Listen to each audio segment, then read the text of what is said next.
I wonder how Yeah, much Tom Kim's attitude change is because of, or what he was trying to accomplish out there is because of, the takeaway when he was buddy with Scotty coming down that final stretch. What tournament was that when he was just Travelers. like at the Travelers. Travelers? When he was just like hugging Scotty and Scotty was like beating him in like playoffs and like the final hole. Like everyone's like, Tom Kim, you need to try and beat this guy. You can't be the lovable best friend of Scotty Scheffler that he takes you out for pancakes and pizza. You can't be doing that when you're trying to win a ton of money and all of this. You're trying to win a professional tournament. So I wonder if he went in there being like, "You Scotty Scheffler, I'm going to come out there. I'm going to try and kill you." Well, I think part of his demeanor is motivated by the fact that they are friends, like that you can f- with Scotty, like that they 100%. are friends. If you go out there and you play with your friends, I know everybody's saying that over the weekend. Like, hey, if this happens when you play with your buddies. But if you are playing with guys that you know are your friends, you can f- with them, and it's like it can be spirit, it can be heated and competitive, and afterwards it's going to be fine, which is exactly what it was for Scotty and Tom.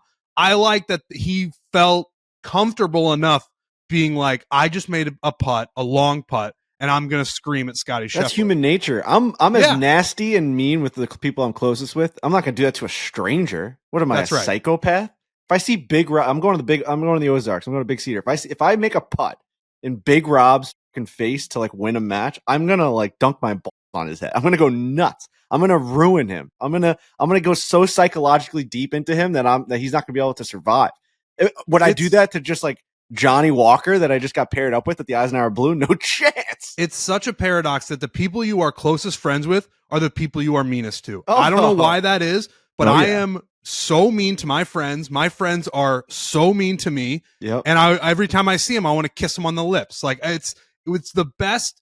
The male friendship. I can't speak for the female side, but the male friendship is strengthened by insulting each other and being mean to each other, but also having that level of comfort where once it's done, you're going to sit around a fire pit and smoke a cigar like that. I love that. And I think Tom Kim knew that. And it made for very interesting moments in the President's Cup. Let me say this too about these events. And I know Frankie got a good, you kind of, I feel like, experienced the same thing on Sunday at the Ryder Cup in Rome with Justin Thomas and the hat gate and all of that stuff. Is that the one thing TV and the team events in golf does not capture at all is what it is actually like all day for the players and their relationship with the fans, and especially when you're on foreign soil.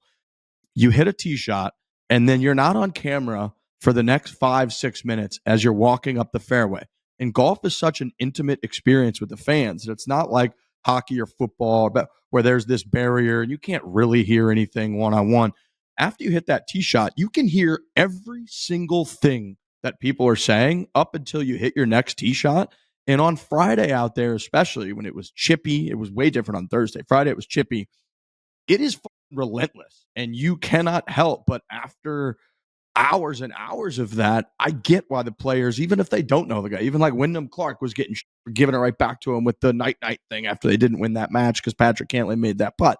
You can't help but at some point, because when you're that player, like I'm using Wyndham Clark as an example, I was walking down the very second hole with him on Friday, and it's like after he hits his tee shot, guys are screaming at him like, that fade's turning into that slice, that Ryder Cup slice. When we saw it the whole time in Rome, that slice is coming out. And we all remember that too, of like under pressure in Rome, he was hitting that wipey thing out to the right. And you're hearing like that all day. And as the player, you don't have any opportunity to respond. You can't really be walking inside the ropes and responding. The chance that you get is when you do bury a putt, you finally get that opportunity to be like, you, and go crazy. And you get kind of that on both sides. And it was when I got back on Saturday and I was kind of watching on TV, it's incredible how you don't get that perspective. And when you're walking inside the ropes all day, the entire time, you just hear chirping and people trying to get laughs out of the people around them. And you hear every word that eventually it's like, it does rally you up. It does feel like you are in an intense rivalry kind of the whole time. And I think that almost for a lot of guys, it's inevitable for stuff to come out and be like you at some point when you have a big moment, because you don't get to do that all day. And so I get it. I get how hyped up people are. I get that you want to win. And it's like, oh, these guys are buddy, but the fans and the environment, and what goes on in all those team rooms and all the videos that they're showing internally and on the bus to like hype you up for that whole week.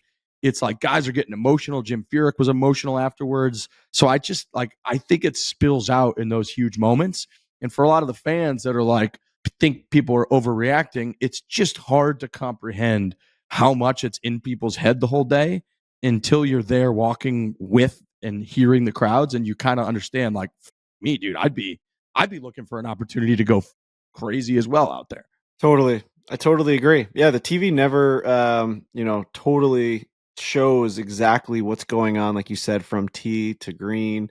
And it's just emotions, man. There's one life to live out here. The sun could explode tomorrow, and you're gonna tell me that you're gonna really get on a guy for getting excited in a really awesome moment while he's at the peak of his life. Like, it's just, this is like what they're out there to do. What are we actually doing? It's all just like sit back and realize what we're doing on this floating rock. And like, we just need to start having fun and smiling and enjoying time, because you can walk across the street, get hit by a bus tomorrow. So like, if you make a long putt at the President's Cup and you've gotten to the point in this one life to like be in a really cool situation and enjoy that, and you're just going to be like, oh, I'm going to be really cool about this because I don't want to look like a loser on TV. Like, what are you talking about? None of that's going to matter. You know what I mean? Like, let's just have fun. Let's enjoy it. Let's have memories. There's a time and place for the Derek Jeters and the Tiger Woodses and the Michael Jordans that like never showed emotion, and they only like wanted like it was almost like act like you've been there before, and they were and the Kobe Bryants, where it was like, I'm here to win, and when I win, I'm going to the next one. Where's the gym? I want to play in the next game.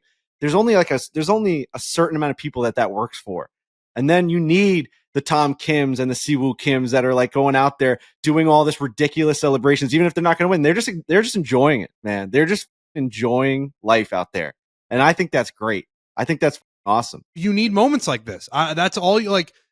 Doing the fall asleep and then losing the match, and having Steph Curry reposted on his Insta story being like, there's a time, that's a great energy, but there's a time and a place for this. Like, now Steph Curry, one of the biggest sports stars on the planet, is talking about the President's Cup, and people are seeing his story being like, what is this? Wyndham Clark going back and forth. Like, I have no qualms with any show of emotion at all. All the Tom Kim stuff was great. Wyndham stuff was great. Siwoo Kim stuff was great. I want all of it, because that is how you build an event. The people complaining about that, I don't even know what to say to them. Then watch something else. There were a million sports events on this weekend. Watch whatever you want.